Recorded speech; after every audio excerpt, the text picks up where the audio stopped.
मैं हूं आपके साथ आपका अपना बिंदास आरजे पंकज। और आज हमारे साथ जुड़ रहे हैं सेवानिवृत्त IFS officer JK. Tripathi ji.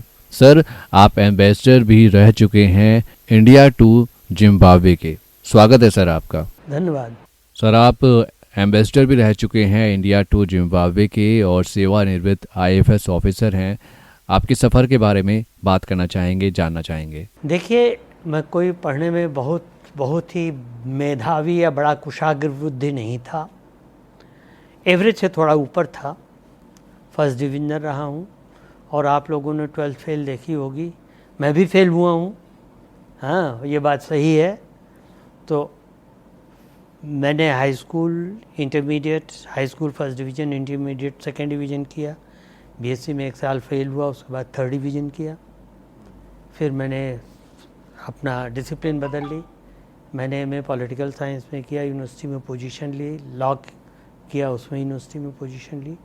और फिर फिर स्टेट सिविल सर्विसेज में था, पीसीएस में था।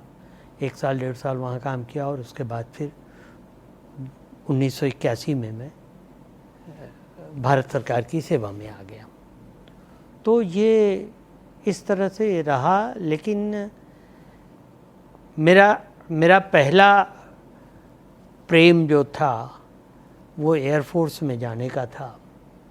लेकिन एयरफोर्स में नहीं जा पाया। इंडिया में सेलेक्ट होने के बावजूद मेडिकल में रिजेक्ट कर दिया गया। उन्होंने कहा कि आपके एक कान से सुनने की क्षमता कुछ कम है, इसलिए आप एयरफोर्स में नहीं, आप नेवी में जा सकते हैं। मैंने कहा नहीं, या तो एयरफोर्स या नहीं। माईवे और हाईवे वाली बात थी। फिर दूसरा ऑप्शन था। तो मैं देखता था, मेरे पिताजी भी एक मध्यवर्गीय सिविल सर्वेंट थे यूपी गवर्नमेंट में। तो मैं देखता था, तो मुझे लगा कि हाँ, सिविल सर्विस में, और इलाहाबाद में था बीएससी के दौरान, तो ये लगता था कि भाई इलाहाबाद तो गढ़ है सिविल सेवा का, इसलिए इलाहाबाद में जो है वो, क्योंकि लोग कहते थे कि अगर, उस वक्त की हालत ये थी कि लोग कहते थे कि अगर इलाहाबाद में किसी गधे को भी भर्ती कराइए तो अपर डिवीज़न क्लर्क बन के निकलेगा। तो बहरहाल वहीं से ये थोड़ा सा रुचि जागृत हुई कि प्रशासनिक सेवा में आना है। और प्रशासनिक सेवा में भी चूँकि मैंने एमए पॉलिटिकल साइंस से किया था with specialisation in diplomacy and international relation, तो मुझे लगा कि अगर डिप्लोमेसी से, कूटनीति से संबंधित कोई सिविल सर्विस मिल जाए तो ज़्यादा अच्छा है। तो भगवान की कृपा रही कि विदेश सेवा ही मिली। तो इस तरह मैं विदेश सेवा में आ गया। और एक करीब 33-34 साल विदेश सेवा मैंने की। जगह जगह घूमने को मिला। भारत सरकार के एक ये भी मन में वो संतोष होता था कि हम भारत सरकार की विदेश नीति बनवाने या उसको पालन करने में योगदान दे रहे हैं। भले ही हम थिएटर में पर्दे के पीछे रह के काम कर रहे हैं, लेकिन काम तो कर रहे हैं। तो कई जगहों में पोस्टिंग हुई। 8 देशों में, एम्बेसीज में या उच्चायोग में मैं रहा। Zambia, Zimbabwe, Maldives, Oman, Hungary, Sweden, Brazil, Venezuela, और इसके चलते मैंने करीब 50 देशों की यात्राएं भी की। क्या बात है सर, एक लंबा सफ़र आपने तय किया है और यही कहानी, यही सफ़र आज हम सुन रहे हैं आपका। अभी सर आपसे बात करना चाहेंगे, जानकारी लेना चाहेंगे, जो आईएफएस ऑफिसर बनना चाहते हैं उनकी जो शिक्षा है, उनकी जो पढ़ाई है, किस डिसिप्लिन में होनी चाहिए, या कोई डिसिप्लिन मैंडेटरी है कि आप यही पढ़कर आईएफएस ऑफिसर बन सकते हैं या सिविल सर्विस में आ सकते हैं, उसके बारे में थोड़ा बताइए। आजकल तो ज़्यादातर इंजीनियरिंग डिसिप्लिन से आ रहे हैं। इंजीनियर्स, डॉक्टर्स आ रहे हैं आजकल। तो अगर आप डॉक्टरी पढ़ के या इंजीनियरिंग पढ़ के जाते हैं या दूसरा कुछ भी पढ़ के जाते हैं, तो भी अगर आपको विदेश सेवा में विदेश नीति का वो किया जाता तो आपको ट्रेनिंग शुरू से दी जाती। और एक चीज़ ये भी है कि जो आपने पढ़ा है उसमें और जो प्रैक्टिकल नॉलेज आप उसको इम्प्लीमेंट कर रहे हैं उसमें बड़ा फ़र्क होता है। आपने प्लेटो अरस्तु के सिद्धांत और मैकियावेली और चाणक्य के पढ़े हैं, लेकिन वहाँ जब आपके सामने समस्या आएगी तो आप वो सिद्धांतों के लिए किताब नहीं पलटेंगे कि ये क्या कह रहे हैं, ये इन्होंने कैसा किया, इनके क्या सिद्धांत हैं। उस वक्त तो आपको ऑन द ग्राउंड आपको लेना पड़ेगा निर्णय।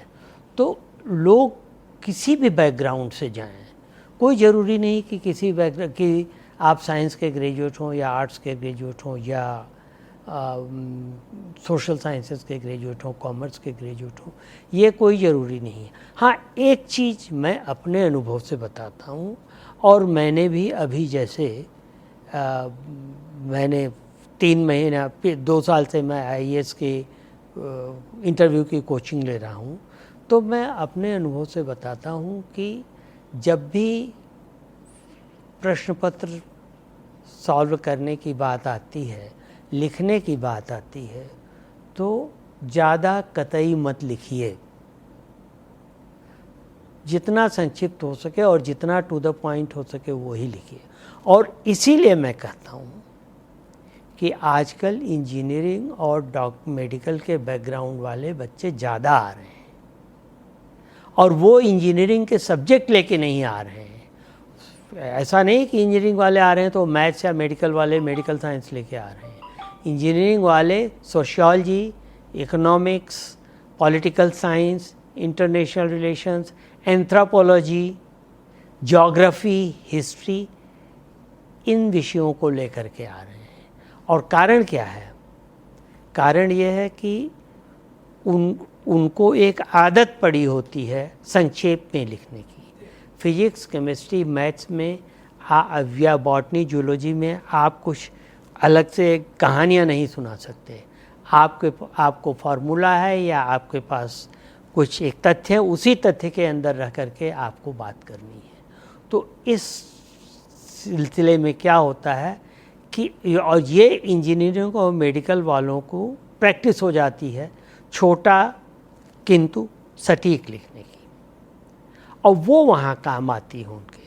लेकिन इसका मतलब ये नहीं कि दूसरे सब्जेक्ट वाले लोग नहीं आ रहे हैं, दूसरे सब्जेक्ट लोग वाले भी आ रहे हैं, लेकिन ज़्यादातर ये लोग आ रहे हैं। तो इसीलिए मेरा कहना है कि कोई भी विषय ऐसा नहीं है कि कोई विषय, किसी विषय में ज़्यादा नंबर मिलते हैं या कम नंबर मिलते हैं, उसका मॉडरेशन होता है, तो जिससे कि किसी के खिलाफ कोई अन्याय न हो। तो किसी भी विषय में आप पढ़िए, किसी भी विषय में पढ़िए, बस यही है कि आप जो पढ़ रहे हो उसको आत्मसात कीजिए, जो पढ़ रहे हो उसके बारे में जानकारी लिखिए। ये नहीं कि फलां ने ये कह दिया, धिमा ने ये कह दिया, इसने ये कह दिया और आप वही रटे चले जा रहे हैं। रटिए बिल्कुल मत। ये सबसे बड़ी चीज़ होती है, और इसीलिए कोई ज़रूरी नहीं है कि टॉपर्स ही सिविल सर्विसेज में सेलेक्ट हों। कई बार ज़्यादातर मीडियोकर्स भी होते हैं सिविल सर्विसेज में सेलेक्ट, क्योंकि टॉप तो आप 6 सवाल करने में कर सकते हैं। अगर आपकी किस्मत से वही 6 सवाल आपके सारे पेपर्स में आ गए तो आप टॉप कर जाएंगे।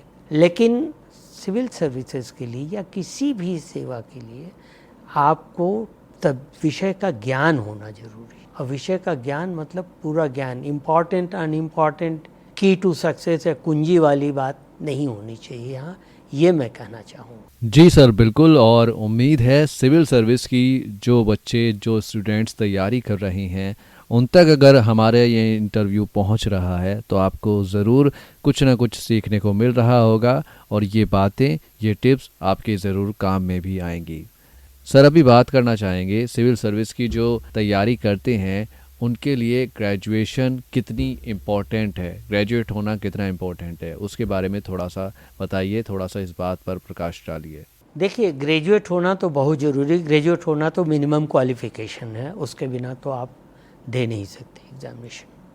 तो ग्रेजुएट होइए, लेकिन ग्रेजुएट सिर्फ इसलिए ना होइए शुरू से कि हाँ आप पढ़ लिया, अब ग्रेजुएट हो गए, अब देखते हैं आगे क्या नौकरी करेंगे।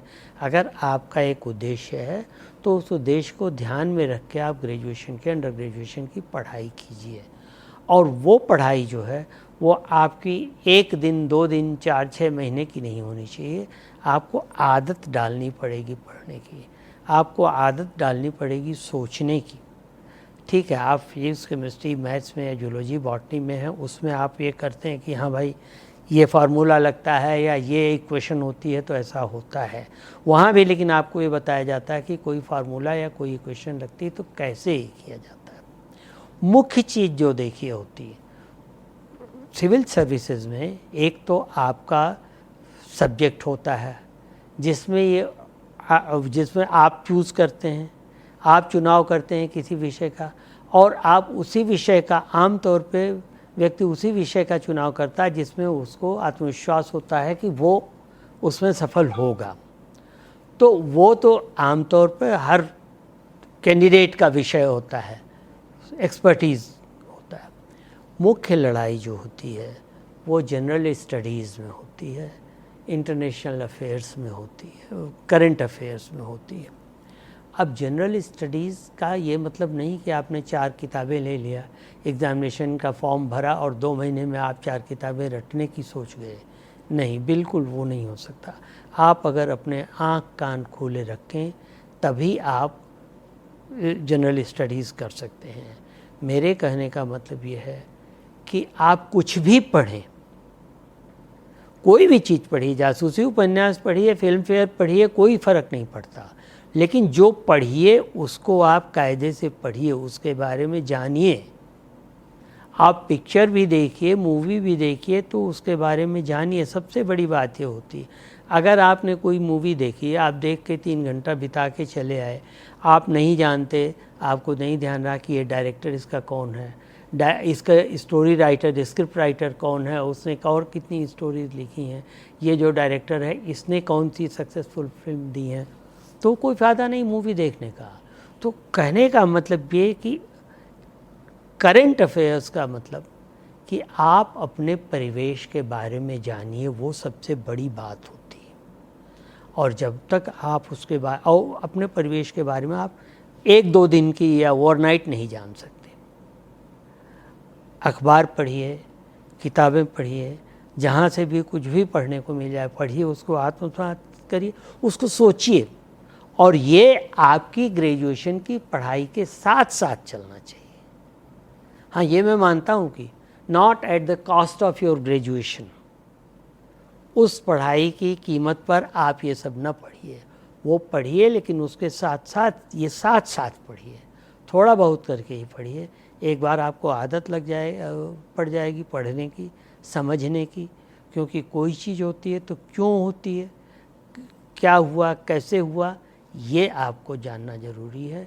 सिर्फ ये नहीं कि पानीपत की 3 लड़ाई हो गई, उसमें कौन जीत गया कौन हार गया, क्यों लड़ाइयाँ हुई, क्या कारण थे, क्या पृष्ठभूमि थे, कौन जीता, क्यों हारा, उसके क्या परिणाम हुए, तमाम चीज़ ये आपको गुरु नहीं बताएंगे, आपको खुद सोचनी पड़ेगी। और जब तक आप खुद नहीं सोचेंगे तब तक इसमें सफल नहीं हो सकते। सर, पढ़ाई के साथ साथ मनोरंजन कितना ज़रूरी है, कितना आवश्यक है? देखिए, बिल्कुल मैं तो यही सलाह दूंगा कि आप अपनी पढ़ाई जो है, जितने घंटे आप अंडर ग्रेजुएशन की पढ़ाई आपको करनी वो तो आप करें ही। फिर मैं कहूँगा उसकी कीमत पर आप जनरल स्टडीज़ या करंट अफेयर्स न देखें। उस पढ़ाई के बाद अगर आपको थोड़ा समय मिलता है, 1 घंटा 2 घंटा, तो आप पढ़िए। रोज़ सवेरे उठ के अखबार पढ़िए, सब घरों में अमूमन अखबार आता है, आप रोज़ सवेरे उठ के अखबार पढ़िए। मैं ये मानता हूँ कि 80% खबरें जो होती हैं, कहाँ लूट हो गई, कहीं रेप हो गया, कहीं मर्डर हो गया, कहीं किडनैपिंग हो गई, ये सब होते हैं। लेकिन वो उसके अलावा भी 20% खबरें होती हैं, संपादकीय होता है, आलेख होते हैं, जो ये आपको बताते हैं कि वो सोच के बताते हैं क्या चीज़ कैसे हो रही है। तो ये सब भी आप पढ़िए, और जो घटनाएं भी हो रही हैं मान लिया, वो भी पढ़ने के बाद आप थोड़ा सा मनन कीजिए कि आखिर ऐसा क्यों हो रहा है। रोड रेज हो रहा है, सड़क चलते एक गाड़ी से दूसरी गाड़ी छू जाती है, लोग मारपीट करने लगते हैं, कत्ल तक हो जाता है, मर्डर तक हो जाते हैं। क्यों हो जाते हैं? इसलिए कि आदमी आजकल आगे बढ़ने की दौड़ में, भाग दौड़ इतनी चल रही है कि हर आदमी एक दूसरे से आगे निकलना चाहता है, और उसमें वो टेंशन रहती है। उस टेंशन के तहत कहीं भी कुछ हो गया तो वो टेंशन दूसरे पे निकलती है। तो ये चीज़ें देखिए, सोचिएगा तो आपको समझ में आएगी। तो आप 12th से शुरू करिए, 12th पास करके आप जिस भी सब्जेक्ट में जाना चाहें। एक चीज़ और मैं बता दूं कि civil services is not end of the day. IAS बनना ही सब कुछ नहीं है। ये कोई ज़रूरी नहीं कि आप आईएएस बन गए तो आप बहुत बड़े विद्वान हैं, या आईएएस नहीं बने तो आप बड़े मूर्ख हैं। और भी तमाम एवेन्यूज़ हैं करने को। लेकिन अगर आपने ये सोचा है कि आप प्रशासन में जाएंगे, आप आईएएस में, आईएफएस में होंगे, आईपीएस में होंगे और सर्विसेज में होंगे, तो आपको ये करना पड़ेगा कि आप अपनी पढ़ाई निरंतर रखिए, मनोरंजन कीजिए, फिल्में देखिए, म्यूज़िक सुनिए, दोस्तों से बात कीजिए, गपशप कीजिए, टेंशन को दूर करने के लिए वो अच्छा होता है। लेकिन उसमें ये ना कीजिए आप कि एक चीज़, व्हाट्सएप यूनिवर्सिटी से जितना दूर रहिए उतना अच्छा है, क्योंकि आजकल एआई के युग में व्हाट्सएप में जितना कीचड़, जितना गंदगी फैलाई जा रही है, कोई ठिकाना नहीं कि कौन सही कह रहा है, कौन गलत कह रहा है। उससे दूर रहिए थोड़ा सा तो ज़्यादा अच्छा रहेगा। मनोरंजन कीजिए, दोस्तों के साथ जाइए, फिल्में देखिए, बातचीत कीजिए, गाना गाइए, तमाम और मनोरंजन के साधन है वो कीजिए, वो बड़ा अच्छा है। तो जैसा कि सर ने भी कहा कि पढ़ाई के साथ साथ मनोरंजन भी ज़रूरी है, आवश्यक है। लेकिन एक बात ये भी समझने की है कि मनोरंजन अति ना हो जाए और पढ़ाई कम ना हो जाए, इसका भी ध्यान आपको ही रखना है। सर, अभी आपसे बात करना चाहेंगे कोचिंग के बारे में।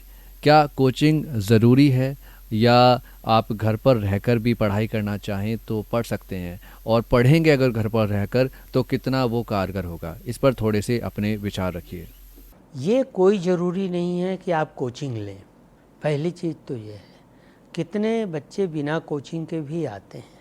हाँ, कोचिंग आपको थोड़ा सा पुशअप कर देती है, थोड़ा सा आपको मोल्ड कर देती है कि किस तरह से पढ़ाया जाए। मुझे याद है जब हम लोग छोटे बच्चे थे तो हमारे टाइम में ट्यूशन करना बहुत बुरी बात मानी जाती थी। ये माना जाता था ट्यूशन इस चीज़ की निशानी है कि छात्र जो है वो बड़ा बेवकूफ़ है, उसको किसी तरह से बैसाखी लगा करके उसको पास करने की कोशिश की जा रही। आजकल देखिए ट्यूशन आम है, क्लास 1 से ट्यूशन होता है। इसी तरह से कोचिंग की भी बात है। देखिए, जब कोचिंग इंस्टीट्यूट नहीं खुले थे तब भी लोग सेलेक्ट होते थे। ऐसा नहीं कि तब नहीं सेलेक्ट होते, तब भी लोग सेलेक्ट होते थे, बिना कोचिंग के सेलेक्ट होते थे। मैंने खुद कोई कोचिंग नहीं ली है, ना हमारे पास इतना पैसा था, ना इतना उस वक्त ज्ञान था। इलाहाबाद में ही बैठ के पढ़ाई की, वहीं से हो गया। तो ये जो है कि आप ये अगर करते हैं कि आप पहले 3 साल पूरा ग्रेजुएशन पे दीजिए सब कुछ भूल के, और उसके बाद फिर आप शुरू करिए कंपटीशन की तैयारी, तो एक तो ये तरीका है। दूसरा तरीका यह है कि आप ग्रेजुएशन के लिए जितनी पढ़ाई चाहते हैं वो करिए। उसके अलावा आपको अगर 1 घंटा 1.5 घंटे का भी टाइम मिल जाता है तो आप उसमें अखबार देखिए, जनरल नॉलेज की चीज़ें देखिए, करंट अफेयर्स देखिए, उस पर मनन कीजिए, एक खोजी दिमाग रखिए। आजकल तो बहुत अच्छा है कि इंटरनेट पे सब कुछ अवेलेबल है। आप एक बटन क्लिक करके आप कई चीज़ें निकाल सकते हैं। और ये इंटरव्यू में भी देखिए, सिविल सर्विसेज के इंटरव्यू में भी हम लोग ये नहीं देखते कि बच्चे का ज्ञान कितना है, कैंडिडेट का ज्ञान नहीं देखा जाता। आपके ज्ञान की परीक्षा तो आपके रिटर्न में हो गई। हम ये देखते हैं कि आपके पास जितना भी ज्ञान है उसको आप किस तरह से बताते हैं, ये देखा जाता है। ज्ञान न होना कोई बुरी बात नहीं है। ऐसे भी केसेस हुए हैं कि 10 में से 6 प्रश्नों के उत्तर कैंडिडेट ने नहीं दिया है, फिर भी इंटरव्यू में उसके 250 में से 200 नंबर आए हैं। तो न जानना, अज्ञान कोई बुरी बात नहीं है। कोई भी आदमी इंसाइक्लोपीडिया नहीं होता है, न टीचर होते हैं, न स्टूडेंट होते हैं, न सिविल सर्विस के इंटरव्यूअर होते हैं। तो वो क्षम्य है कि आप नहीं जानते हैं। लेकिन क्या क्षम्य नहीं है, क्षमा योग्य क्या नहीं कि आप नहीं जानते हैं फिर भी आप कोशिश ये कर रहे हैं दिखाने की कि आप जानते हैं, और आप इंटरव्यूअर को या अपने टीचर को बेवकूफ़ बनाने की कोशिश कर रहे हैं, जो कि आपसे कहीं ज़्यादा अनुभव रखता है और वो आपको पकड़ लेता है। आपको नहीं पता, आप साफ कर दीजिए कि हमें नहीं पता। कोई भी आदमी दुनिया में ऐसा नहीं जिसको सब कुछ पता हो दुनिया का। साफ कर दीजिए कि नहीं पता है। लेकिन जो पता है उसको आप कैसे बताएंगे? ये चीज़ सिर्फ इंटरव्यू में ही नहीं, रिटन में भी होती है कि जो चीज़ आपको पता है उसको आप कैसे बताएंगे। आपको किसी चीज़ के, किसी प्रश्न के उत्तर में आपको चार कारण मिलते हैं, तो आपको ये करना होगा कि सबसे ज़्यादा महत्वपूर्ण कारण पहले, उसके बाद दूसरे नंबर पे, तीसरे पे, और सबसे कम महत्वपूर्ण आखिर में, ताकि अगर प्रश्न में आपको, प्रश्न लिखते समय आपको छूट भी जाए तो एक कारण तो कम से कम 3 सबसे बड़े कारण तो आप बता सकें। नहीं तो अगर आप पहले सबसे कमज़ोर कारण से शुरू करेंगे, फिर छूट जाएगा तो आप कुछ नहीं कर पाएंगे। तो रिटन हो या इंटरव्यू हो, जो आप सोच रहे हो या जो आप लिख रहे हो, दोनों में आप ये देखिए, संक्षेप में लिखिए, ब्रेविटी जिसको इंग्लिश में कहते हैं, संक्षेप में लिखिए, आलतू फालतू का ना लिखिए। जो लिखिए सबसे एक क्रमवार लिखिए, लिखने की आदत डालिए, ज़्यादा अच्छा रहेगा। लिखिए काटिए, लिखिए काटिए। जैसे मैं आपको बता दूं, मुझसे किसी बड़े शायर ने कहा था, जब मैं उनके पास कुछ पूछने गया था, सलाह लेने, तो उन्होंने कहा था, मियाँ ऐसा है कि शायर बनने से पहले 5000 शेर याद करने पड़ते हैं, क्योंकि 5000 नहीं, 2000, 1000 भी आप याद करेंगे तो जब भी आप पढ़ेंगे बार बार, तो आपके दिमाग में कैसे लिखा गया, क्या लिखा गया, क्या कमी है, कैसे, तो आपके दिमाग में लगातार ये आता रहेगा कि हाँ, इसमें कहाँ सुधार की गुंजाइश है। तो इसीलिए मेरा आपसे है ना, लिखिए काटिए, लिखिए काटिए, जब तक कि आपको ये न लगे कि हाँ भाई अब कुछ ठीक हो रहा है। तो ये आपको करना चाहिए। और अपने पढ़ाई की, जब तक आप ग्रेजुएशन कर रहे हैं, क्योंकि उसके बिना तो आप बहुत जनरल नॉलेज आपकी हो जाएगी, फिर भी जब आप उसके लिए एलिजिबल भी नहीं होंगे, ग्रेजुएट ही नहीं होंगे, तो आपकी जनरल नॉलेज किस काम की होगी। इसलिए पहले ग्रेजुएट होइए, उसकी कीमत पे कुछ न कीजिए, उसके साथ साथ हो सके तो पढ़ाई जारी रखिए और चीज़ों की, क्योंकि उससे ही होगा कि आप जब ग्रेजुएशन के बाद आप पूरे ज़ोर से फुल टाइम आप तैयारी करेंगे, तो आपको मौका मिल जाएगा कि जितनी चीज़ें आपने पढ़ी हैं उससे आगे पढ़ने का। नहीं तो फिर शुरू से आपको तैयारी करनी पड़ेगी, शुरू से आपको पढ़ना पड़ेगा कि राष्ट्रपति कौन होता है, प्रधानमंत्री कैसे बनाया जाता है, तो फिर उसमें समय व्यर्थ होता है। सर, आपके मुताबिक सफलता का मंत्र क्या हो सकता है? देखिए, सफलता क्यों बनती है? असफलता की वजह से सफलता बनती है। सभी लोग सफल हो जाएं तो किसी की कोई वक़्त नहीं रहेगी। सफलता का मंत्र क्या है? मेहनत है। अंग्रेजी में कहावत है, there is no shortcut to success. और दूसरी चीज़ है, नथिंग सक्सीड्स लाइक सक्सेस। आप सफल हो गए तो सारे खून माफ़ हो जाते हैं पढ़ाई के क्षेत्र में। तो आपको सफलता के लिए मेहनत करनी पड़ेगी, सोचने का ढंग डेवलप करना पड़ेगा कि आप कैसे सोचें।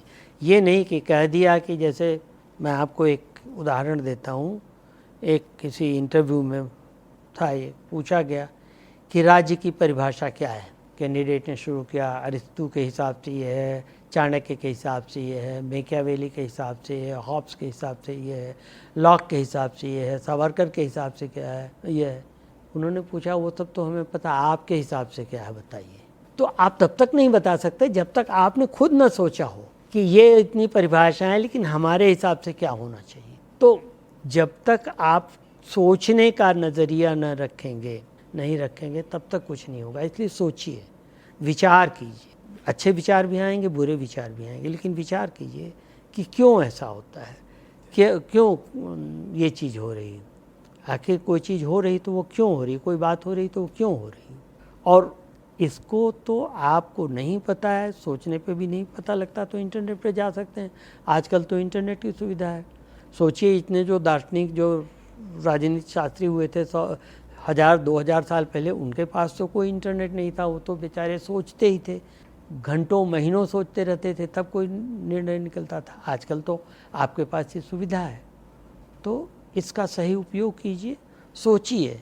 और ये एक चीज़ और सफलता के लिए मैं कहूँगा कि जिस चीज़ का उत्तर आपको जानना है, सिर्फ उसका उत्तर ही जानना काफ़ी नहीं है, उससे संबंधित और सवाल जो हो सकते हैं वो भी आपको जानने पड़ेंगे, उसके भी उत्तर।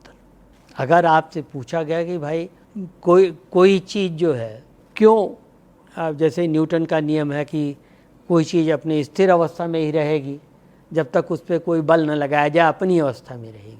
तो आप सोचिए कि आप कोशिश कीजिए सोचने की कि भाई अगर बल लगाया जाएगा तो क्यों हटती है वो, क्योंकि तो जो घर्षण होता है उससे ज़्यादा बल होता है तो वो खिसकती। तो जब तक आपसे ये पूछ लिया जाए कि भाई ये चीज़ स्थिर क्यों है, आपने कह दिया कि इस पर कोई बल नहीं लगा है, तो लेकिन आगे भी पूछा जा सकता है ना, उससे जो सप्लीमेंट्री क्वेश्चन आते हैं, संबंधित प्रश्न आते हैं, उसको भी जानकारी लीजिए कि भाई चंद्रयान गया तो आपसे पूछ लिया गया कि चंद्रयान कब गया, आपने बता दिया। अब आपसे ये भी पूछा जा सकता है चंद्रयान कहाँ है, L1 में आपने बता दिया। L1 क्या है, कितने L हैं। तो ये चीज़ें जब तक आप समग्र पूरी तरह से नहीं सोचेंगे, पहले के ज़माने में लोग कहते हैं कि तो बड़े मीन मेख निकालता है ये आदमी।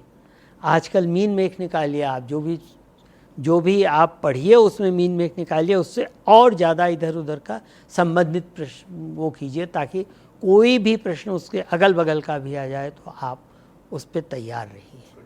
तो सफलता के लिए यही ज़रूरी है कि देखिए, आइंस्टीन का एक कहना है कि genius is 1% inspiration and 99% perspiration. Genius जो है 1% इंस्पिरेशन होते है, प्रेरणा होती है, और 99% पसीना बहाना होता है। तो वो जब तक आप नहीं करेंगे तब तक कोई शॉर्टकट नहीं है सफलता का। बिल्कुल सही बात कही है सर ने कि सफलता का कोई शॉर्टकट नहीं है, और शॉर्टकट तो कभी आजमाने चाहिए ही नहीं, मेहनत करनी चाहिए इंसान को। सर, अभी आपसे आपकी सर्विस के दरमियान के कुछ अनुभव अगर आप हमारे साथ साझा कर पाएँ जो आपके लिए यादगार रहे हों, ना भुलाने वाले रहे हों। 2 अनुभव मैं आपको बता सकता हूँ। एक तो जब मैं ओमान में था, मस्कत में, तो वहाँ बहुत बड़ी बाढ़ आई। बाढ़ क्या आई, वो सुनामी के टाइप आया था वहाँ। 2008 में गोनू तूफ़ान आया था जिससे काफ़ी बड़ी तबाही हुई थी। तो उस वक्त यही था कि ये हुआ कि मैं एम्बेसडर थे नहीं, मैं नंबर 2 था उस वक्त, प्रभारी राजदूत।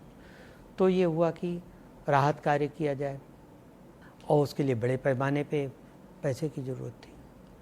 लेकिन वहाँ एक बहुत बड़े गुजराती बिजनेसमैन हैं, 3 पीढ़ियों से रह रहे हैं, अब तो शायद नहीं हैं, कनकसी भाई खेमजी। मैंने उनको बताया, मैंने कहा खेमजी भाई आप भामा शाह बनने को तैयार हैं? तो देखने लगे, उसको बताइए। हमने कहा अब ये तूफ़ान आया हुआ है और 7 लाख हिंदुस्तानी रह रहे हैं, उनमें काफ़ी कुछ विपत्ति में है। उन्होंने कहा सर कल से मेरा स्टोर खुल जाएगा, सुबह 24 घंटा खुला रहेगा, आप लोगों को जिसको भी जितना चाहिए वो ले जाए, आप राहत कार्य कराइए। एक और हैं अभी डॉक्टर मोहम्मद अली, पी मोहम्मद अली, केरला के। उनका स्कूल था, उन्होंने स्कूल बंद करा दिया, अपनी सारी गाड़ियाँ वगैरह स्कूल में उन्होंने राहत शिविर करवा दिया, सारी गाड़ियाँ, ट्रकें, बसें, कारें सब दे दी कि जिसको जहाँ से वहाँ ट्रांसपोर्ट कराना हो। वहाँ पर मुझे एक वाक़या याद आया कि मैं एक दिन वैसे ही चलते चलते इंस्पेक्शन करता था, मैं करीब 20 घंटे काम करता था। तो वहाँ गया तो वहाँ एक आदमी मेरे पास आया, ऑलमोस्ट फटे हाल कपड़ों में। तो मैंने उससे पूछा कि बताइए आपको क्या चाहिए। वो बोले सर मुझे चाहिए कुछ नहीं। जेब से उन्होंने 2 रियाल का नोट निकाला, 2 रियाल मतलब कि करीब 300 रुपये। बोले सर मेरे पास यही इतना है, मैं ये आपको राहत कार्य में देने आया हूँ। आप विश्वास करेंगे मेरी आंखों में आंसू आ गए कि वो उस आदमी के पास वही कुल जमा पूंजी थी और उसको भी उसने दान दे दिया। तो ये ऐसे भी हमने भारतीय देखे हैं। एक दूसरा छोटा सा वाक़या है, मैं हंगरी में था। हंगरी में क्या, यूरोप में एक रोमा कम्युनिटी कही जाती, जिसका दूसरा नाम जिप्सी भी है। ये सारे जिप्सी यहाँ से पंजाब की ओर से बगदाद ले जाए गए थे, 2000 के करीब। उन्हीं की संतानें हैं और ना उन्हें वहाँ पे कोई जगह मिली, मान्यता मिली। वहाँ से यूरोप गए, यूरोप में भी मान्यता नहीं मिली और वो यूरोप में घुमंतु घुमक्कड़ जाति के रूप में मशहूर हैं, जिनको कि यूरोप में लोग काम भी ज़्यादा नहीं देते हैं क्योंकि वो कहते हैं चोर हैं, इन पे विश्वास नहीं किया जा सकता। जिप्सी कहते हैं साहब हमको काम दोगे तब तो पता लगेगा कि में विश्वास किया जा सकता है, नहीं, आप काम दिए बिना कहाँ कर। और मुख्य जो चीज़ है कि 1000 साल से ऊपर भी वो उन जिप्सियों ने अपनी संस्कृति भारत के साथ की जो थी वो भी बचाई रखी है। उनके यहाँ गिनती हिंदी की होती है, मातृ पितृ भ्रात रिलेशन होते हैं, कुत्ता को कुच्चा कहते हैं, अग्नि की पूजा करते हैं, काली की पूजा करते हैं। तो यहाँ से सुदूर 5000-6000 किलोमीटर दूर एक ऐसी जाति भी बसी हुई जिसको यूरोप में लोग दुत्कारते हैं, लेकिन उन्होंने अपनी एक तरह से भारतीयता को अभी भी बनाए रखा है। सर, एक आईएफएस ऑफिसर को अपना जो कार्यकाल व्यतीत करना होता है वो ज़्यादातर भारत से बाहर रहकर ही करना होता है। बहुत ही कम होता है कि भारत में रहकर कुछ एक साल वो व्यतीत करें। आपकी बात करें तो आपने कितने साल बाहर रहकर व्यतीत करे हैं, उनके बारे में थोड़ा हमें बताएं। देखिए, मैं कुल मिला के मैं 33.5 साल अपनी सर्विस में रहा। 33.5 साल में से मैंने करीब 21 साल बाहर सेवा की। विदेश सेवा में होता ये है कि आपको ट्रेनिंग और प्रोबेशन के बाद आपको पोस्टिंग मिलती है। अंदाज़न होता है कि एक बार बाहर एक बार अंदर, एक बार बाहर एक बार अंदर, या 2 बार बाहर एक बार अंदर। तो ये मेरे साथ होता रहा।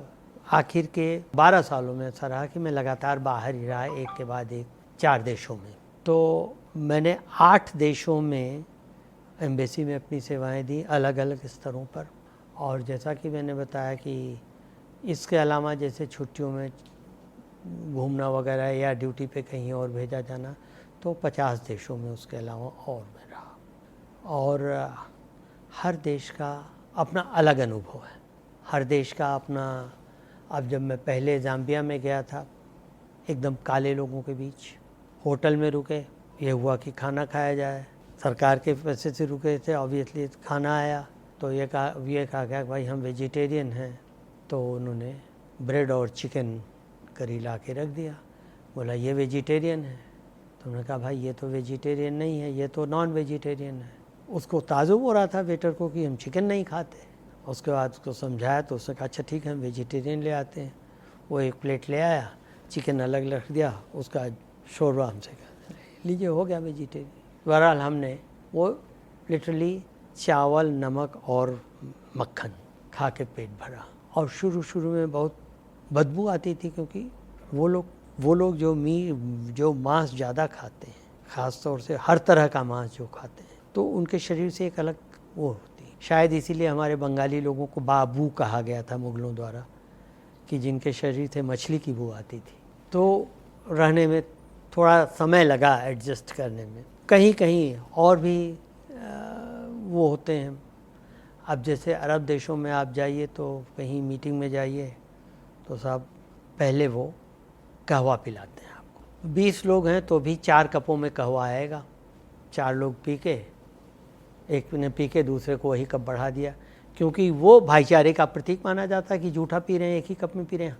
हम प्याला हैं तो भाईचारे का प्रतीक माना जाता है। हम लोगों के लिए वो बड़ा वो है कि भाई किसी का जूठा कैसे पिएंगे। अब वहाँ आप पैर क्रॉस करके ऐसे करके नहीं बैठ सकते, आपके तलवे नहीं दिखने चाहिए दूसरे को, वो बेइज्जती मानी जाती है कि आप बेइज्जती कर रहे हैं। तो जगह जगह का वो है। ब्राज़ील में अगर आपको किसी ने बुलाया खाने पर और आप गए और उसके बाद जब आप वापस आ रहे हो तो मेज़बान का फ़र्ज हो जाता है कि वो आपके लिए दरवाज़ा खोले, नहीं तो ये मेहमान की बेइज्जती मानी जाती है कि मेहमान खुद दरवाज़ा खोले। इसका मतलब मेज़बान नहीं चाहता कि वो फिर से आए। यूरोप में है, आप किसी को गिफ्ट देते हैं या कोई आपको गिफ्ट देता तो आपका फ़र्ज बन जाता है तुरंत खोलिए, देखिए, तारीफ़ कीजिए। यहाँ आप तुरंत खोलिएगा तो लोग कहेंगे ये तो इतना उतावला दरिद्र है। एकदम फ़र्क होता है अलग अलग जगह। बड़े ही कमाल के अनुभव सर हमारे साथ साझा कर रहे हैं। सर आजकल देखा जाता है सिविल सर्विस की तैयारी करने वाले जो स्टूडेंट्स होते हैं उन्हें कोई प्रॉब्लम आती है तो वो इंटरनेट पर जाकर देख लेते हैं या अपने गुरुजी से मिल लेते हैं, कोई कोचिंग ज्वाइन कर लेते हैं। जब आप अपनी सर्विस की तैयारी कर रहे थे सिविल सर्विस की, उस समय आपको जब प्रॉब्लम आती थी आप कैसे उससे छुटकारा पाते थे या आप रिजॉल्व करवाने के लिए किसके पास जाते थे? नहीं, हम लाइब्रेरी जाते थे या पत्रिकाएं पढ़ते थे, दोस्तों से जो साथ में कंपटीशन देते थे उनसे विचार विमर्श होता था, या कभी कोई गुरुवर मिल जाते थे तो उनसे भी पूछ लिया जाता था। इसके अलावा तो और कोई चारा था ही नहीं, तत्कालिक कुछ राहत थी नहीं। बहुत बहुत शुक्रिया सर अपना कीमती समय हमें देने के लिए, हमसे बात करने के लिए और अपने अमूल्य अनुभव हमारे साथ साझा करने के लिए। अभी वक्त है हमारा स्टूडियो से चलने का। हमारे श्रोताओं तक क्या संदेश आप पहुंचाना चाहेंगे अभी? देखिए, मैं दो चीज़ कहूँगा। एक तो ये कि जो भी आपको काम करना हो, जो आपको अच्छा लग रहा हो, वो काम कीजिए, और वो काम कीजिए तो फिर उसमें आपको शिकायत नहीं होनी चाहिए। आप शिकायत का मौका न दीजिए किसी को कि काम नहीं हो पाया इससे। वो काम कीजिए, वो काम हो पाएगा, सही से हो पाएगा, क्योंकि आपका इंटरेस्ट है। और अगर आप नहीं कर पाए तो इसका मतलब आपने अपना 100% नहीं दिया है, तो 100% दीजिए।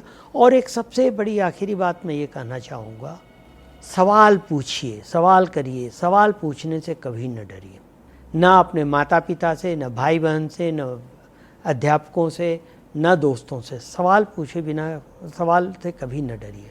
कुछ न समझ में आए तो सवाल पूछिए, कीजिए, क्लास में सवाल कीजिए।